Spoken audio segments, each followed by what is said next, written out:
These students are going through literally page by page, several thousand pages of a police file. Solving a cold case, it's no easy task, even for the most seasoned detective.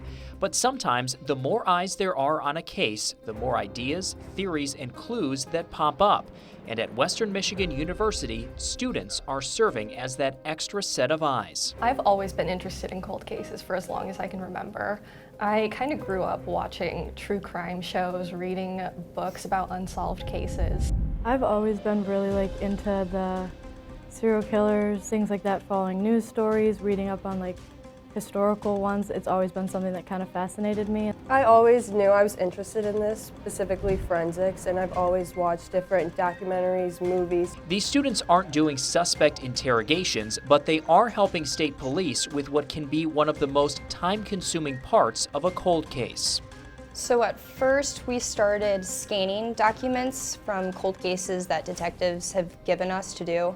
Then we make that into a collapsed PDF file for detectives to look through on their phone to make it easier for them to go through big binders full of just paperwork of all these cases. Along with that, we just do a lot of teamwork regarding talking about the things we're reading.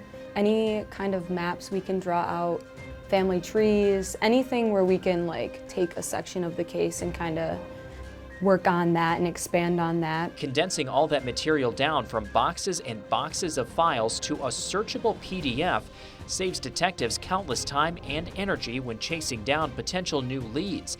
And sometimes those leads or ideas on where to turn next come straight from the students. I would probably say there's so much more that goes into it than I thought, and it's a lot more emotional than I would have expected.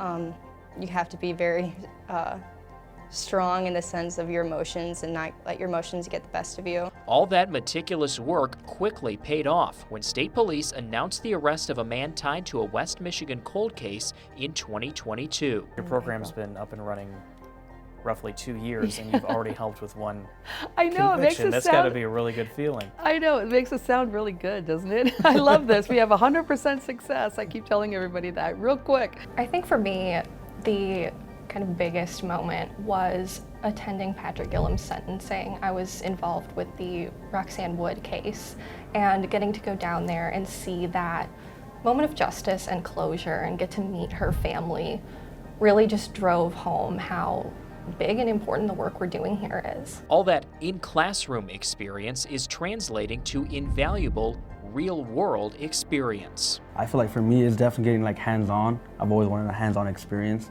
and definitely getting to know the detectives and everyone that's a part of this as well. Even if we don't go anywhere, it's still making a difference. Yeah. And I think it feels really good when you do get a little step in the right direction. I think whether or not we go anywhere, I think I'm satisfied with what we've done so far. These students really are the leaders of tomorrow. They're the most educated people that we have in American society. And so regardless of what they decide to do, how cool is that? That they have seen in detail what a police file looks like. They have seen in detail what good policing looks like. I think that's really important considering many of the controversies that are going on in American society today. In Kalamazoo, David Leiden, 9 and 10 News.